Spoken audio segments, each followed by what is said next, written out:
Hello, everybody, and welcome to the first ever Kickback Lounge Session. My name is Taylor, and I am your host. We are so excited to bring you this concert series virtually. Before we get into our presentation, I just wanted to remind you of some webinar etiquette. So if technology is working, you should be able to hear and see me, but I cannot hear and see you. We also have a chat bar to the right where you can leave comments and questions, and should time permit, we will have a short Q&A following our presentation. If you like the content you saw here today and want to see more like it, we humbly ask you to consider donating to our Celebrate Fairfax Education Fund so we can continue to bring you more virtual events like this.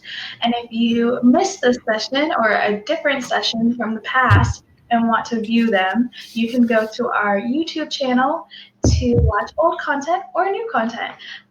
So without further ado, I would like to introduce our performer today, and he is Scott Kirk. So yeah, here we go. Hi, Scott. Hey, how's it going? Good, how are you? Hanging in there, trying to stay safe like everybody else. Yes, where are you quarantined from? Ashburn, Virginia. So not too far from where Celebrate Fairfax is. No, not far at all. For everyone tuning in today, Scott is no stranger to the Celebrate Fairfax Festival. He has played with us multiple times and even participated in the Kickback Lounge Session live at the festival.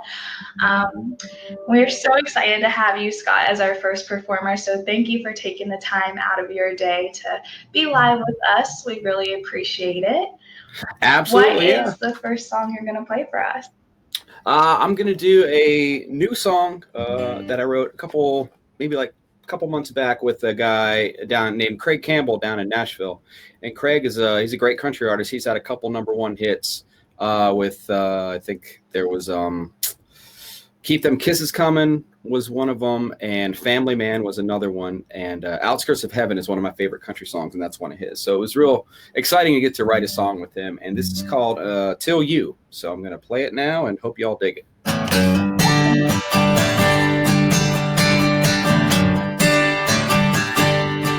I was a rolling stone, rolling at my own pace. Only plans I had were plans I never planned to make. I was a man on fire, burning at both ends. Couldn't see past the smoke, but all that changed when you walked in. Never thought I would give more than I took. Never thought I'd fall apart with just one look. Never thought my life would turn on a dime. Then straight out of nowhere all at once, me and my heart and now we were done. And I knew right then, yeah, it was time. Yes, it's true, never thought about forever till you.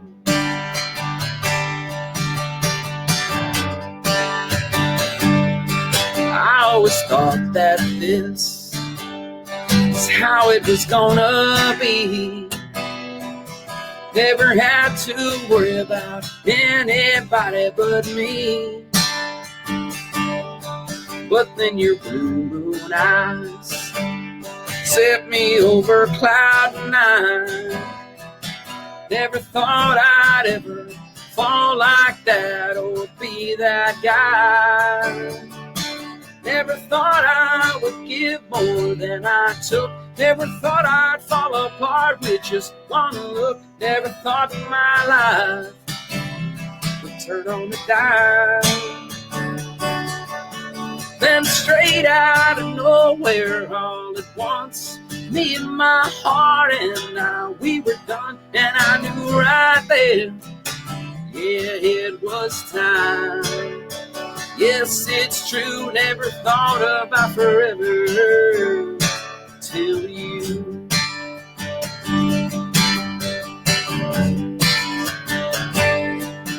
Never thought I would give more than I took. Never thought I'd fall apart with just one look. Never thought my life would turn on a dime. Then straight out of nowhere all at once, me and my heart and now we were done. And I knew right then, yeah, it was time. Yes, it's true, never thought about forever till you.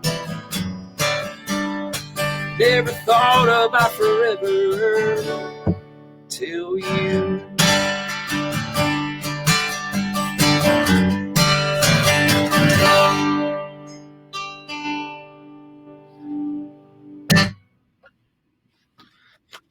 Thank you for performing that for us. Absolutely.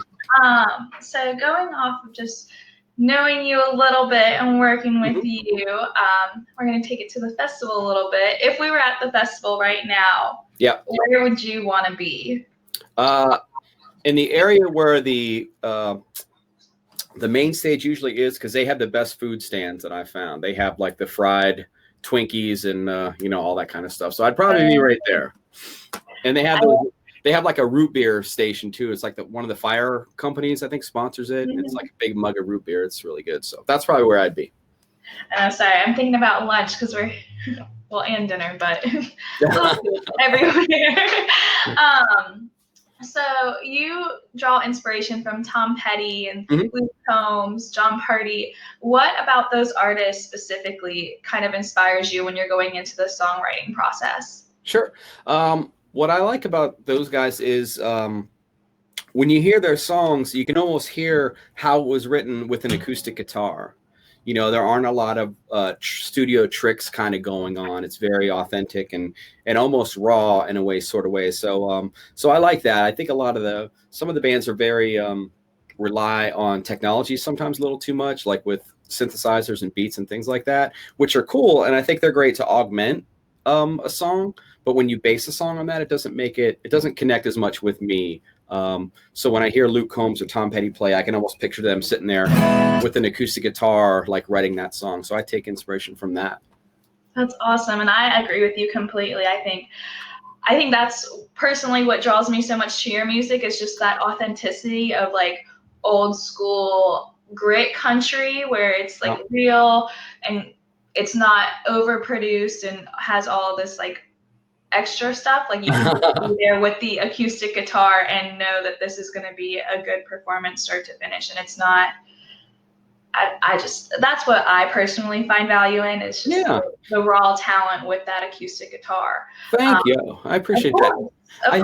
I think one thing too is like everybody's different and there's no like wrong or right. You know what I mean? Some people get real when it comes to country music. They're like, well, that's not country, and I think that's kind of, you got to open your mind a little bit because everybody likes, some people like hamburgers, some people like cheeseburgers, some people like hot dogs, some people like veggie burgers. So everybody's different. There's no right or wrong. And another thing is when you are in the studio working on a song, I have to use a lot of restraint because when a producer does pull up like a synthesizer part or something that sounds a little like not really organic, but cool sounding, you have to learn where to draw that line to say, hey, are we just kind of like playing with all these bells and whistles because they're in front of us and you get caught up in the moment. So that's why I always like to get mixes from the producer and then sit with it for like a week or so, listen to it in my car, maybe have my wife listen to it and then go back to the producer and say, you know what, take out those extra loops and things like that. Let's just keep it kind of raw. And that's what I usually find myself going back to. But it is tricky to kind of restrain yourself sometimes because everybody likes to play with new toys and things like that. So yeah, no. Well, thank you. What is the next song you're going to be playing for us? I'm going to do a song called Girl Out There. And I put this one out maybe about a year ago or so. And recorded this and wrote it down in Nashville with my buddy Ronnie Chris, and just liked how the tune turned out and released it. Like I said, it's on iTunes and Spotify and all that, so if you want to check out the full studio version you can do that, but here's the stripped down acoustic version here. There's a girl out there who's sweet as wine. She can call you home like an old wind chime. She'll lift you up, feed your soul, keep you warm when the world gets cold. There's a girl out there who's on her own. You won't find her sitting at home. My foolish pride got the best of me. Now I know she's all I'll ever need. So if you see that girl, tell her she's on my mind. And if there's room in her world, I want to get her back in these arms of mine. This old heart's waiting wide open. I got a whole lot of life to share. Getting ready for the girl out there. There's a girl out there I'm gonna get back. Since she left, my world's gone black. I'll take the blame for the stupid game. On one knee I give her my name. So if you see that girl, tell her she's on my mind. And if there's room in her world, I want to get her back in these arms of mine. This old heart's waiting wide open. I got a whole lot of life to share. And I'm good and ready for the girl, 'cause I remember the rush, I remember her touch, I remember I couldn't get enough. So if you see that girl, tell her she's on my mind. If there's room in her world, if you see that girl, tell her she's on my mind. And if there's room in her world, I want to get her back in these arms of mine. This old heart's waiting wide open. I got a whole lot of life to share. I'm getting ready for the girl out there.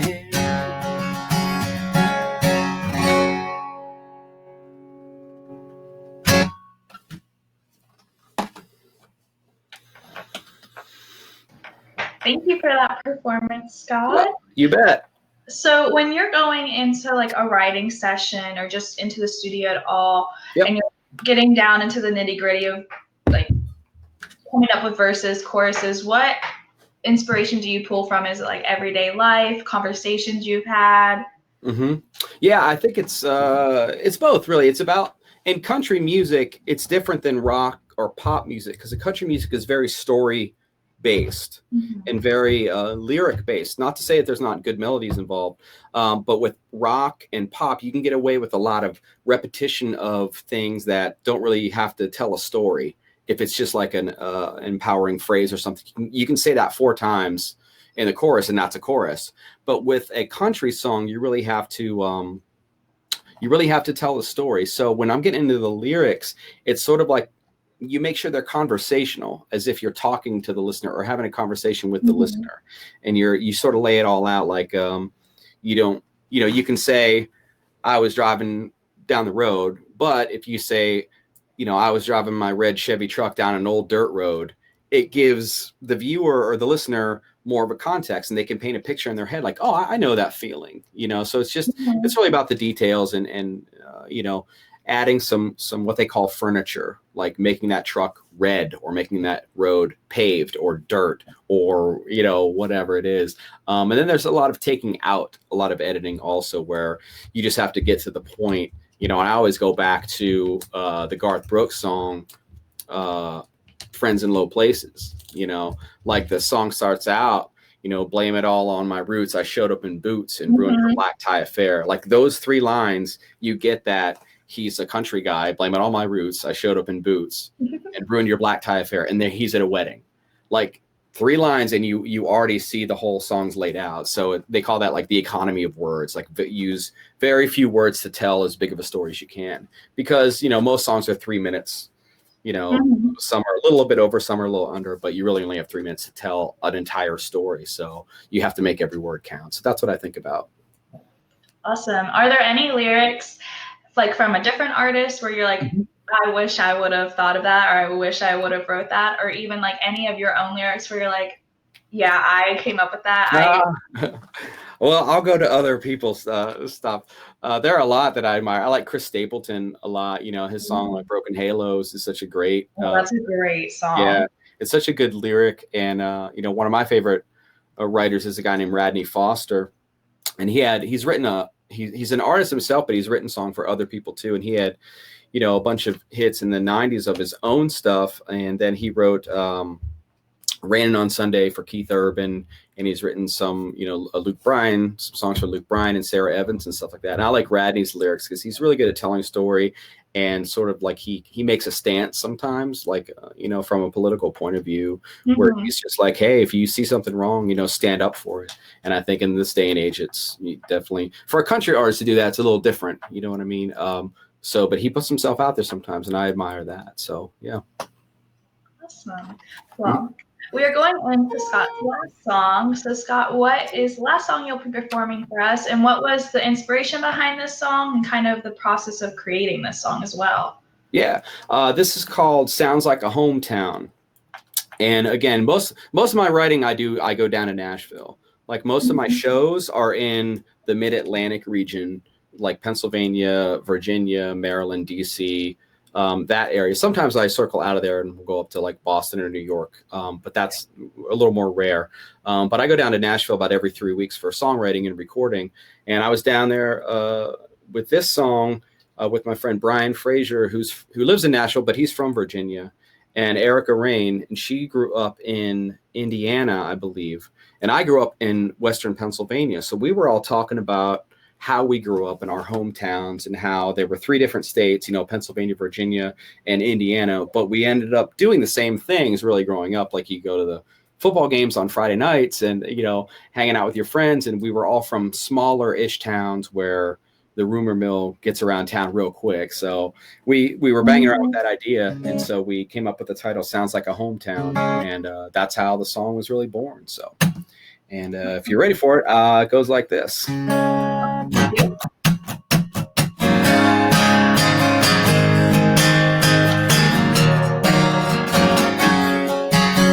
If your old car speaker still cranks right up to Hotel California and some Brooks and Dunn, burnt CD still gets it done. If your Friday night's under 50-yard lights, packed into bleachers with heads held high, still talking about state runner-up back in '89. That sounds like a hometown to me. Sounds like a hometown that's been passed down, where the roots run deep as they did then and now, where every street tells a story and everybody knows about your dirty laundry. You can always come back around, even if you leave. Sounds like a hometown to me.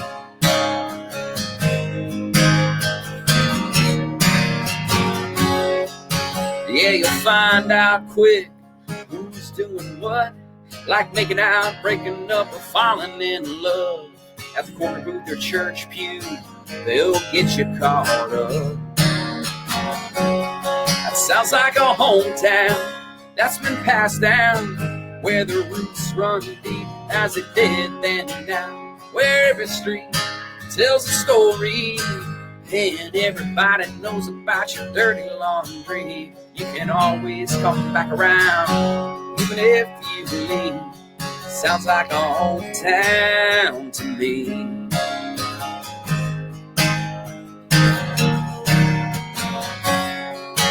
If the same girl from your homecoming dance is still right there holding your hand, sounds like a hometown to me. Yeah, sounds like a hometown to me. Sounds like a hometown that's been passed down, where the roots run deep as they did then and now, where every street tells a story. Hey, and everybody knows about your dirty laundry. You can always come back around, even if you leave. Sounds like a hometown to me.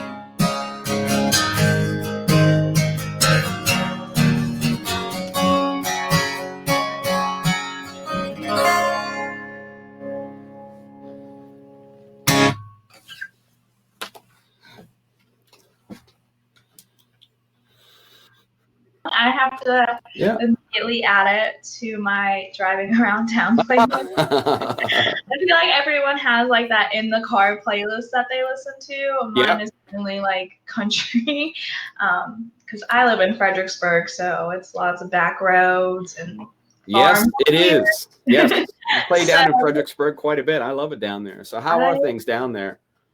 We're good down here, still social distancing. I think we're a little bit different than up north because we're in phase 2 now. So restaurants are starting to open back up at half capacity and still having outdoor seating. But cool. It's good down here. So if you're ever down here and playing, just let me know because I will definitely. I will do. I'll do that for sure. Awesome. Well, thank you so much for being a part of this again. It's really nice to have you as our first performer. Feels like we're doing it right. I guess I just have a few more questions for you. Sure. I blanked on it, but it'll come back. That's okay. Well, I want to talk about Celebrate Fairfax and just thank you guys for always being so kind and professional about the whole event, because I know you are, putting spinning a million different plates on sticks, and every time we, I think I started playing there in 2011 or so. And every single year, it's like clockwork. I come up and I have my pass and they say, go over here. And they have the carts that shuttle the bands with all the gear. And it's just very organized. And we've never had to sit there and like, well, how are we supposed to get our gear where we're going? And I don't know how you guys do it, but you always manage to pull it off. And we've been there through like 110-degree humid heat and then pouring down rain. And you guys are always totally pros about it. So it's always a highlight for me and the band to play there every year. So thank you guys very much for doing what you do. Well, thank you for those kind words, and thank you for supporting us. I think all of that is just a testament to the amazing volunteers and artist transport that we have on staff. I personally can't take credit for getting band spaces. We have amazing volunteers who make everything happen, and amazing performers like you who are just down to go with the flow, and it's just a blessing and an honor to put on this festival, and we hope you will join us in October for our rescheduled date. I guess, what is your favorite part about playing Celebrate Fairfax? I think it is the atmosphere of positivity, because everybody's there to have fun. And, sometimes when you play a club or a bar, if people, if they had a bad week or something like that, maybe they go to their bar just to drink and they're like, oh, great, there's a band here tonight, and I'm not saying that's, a case, but that could be a case. But when you go to something like Celebrate Fairfax, there's like people walking around and their families and they got kids and rides and like great food and music everywhere. There's so many stages that you guys have. And so much diversity there. So that's what I really dig about it. It's just such a positive experience. Like I said, it doesn't matter if it's raining or hot out, people are just there having fun. And if it's raining, I've seen people just like walk around in the rain. They're like, it's just rain, and they're there with their, funnel cakes and everything, just kind of hanging out. So that's what I really dig about it. That's awesome. Thank you. That's one of the things, the staff internally, people don't know we're a really small staff. There's only 3 of us. And that every time after the event, we go through our highs and lows, and the positivity is always like the high for everyone. It's just like seeing people smiling and happy and having a good time. So I'm glad that resonates with you as well. It does. Yeah, for sure. I mean, even through the rain and the heat, there definitely, we always joke, like, that's when we get our tan for, like, the year, because we're outside all week setting up, running around, and it's just a fun time. I wouldn't want to be anywhere else. But thank you. Absolutely. I guess, tell our viewers where they can find you on social media, YouTube. Sure. My website is scottkurt.com. It's SCOTTKURT. So you can find me there. Facebook is Scott Kurt Music, and Instagram is also Scott Kurt Music. So awesome. That's where you can find me. Everyone, make sure you follow Scott. Scott, thank you again so much for tuning in and performing for us. It's been a blast, and we hope you enjoy the rest of your week. We are all out of time for questions today, unfortunately, but we hope you'll tune in next week. And Scott, thank you so much again. It's always a pleasure, and we will see you in October. Yeah, we'll see you in October. Thanks for having me. See you guys. See ya.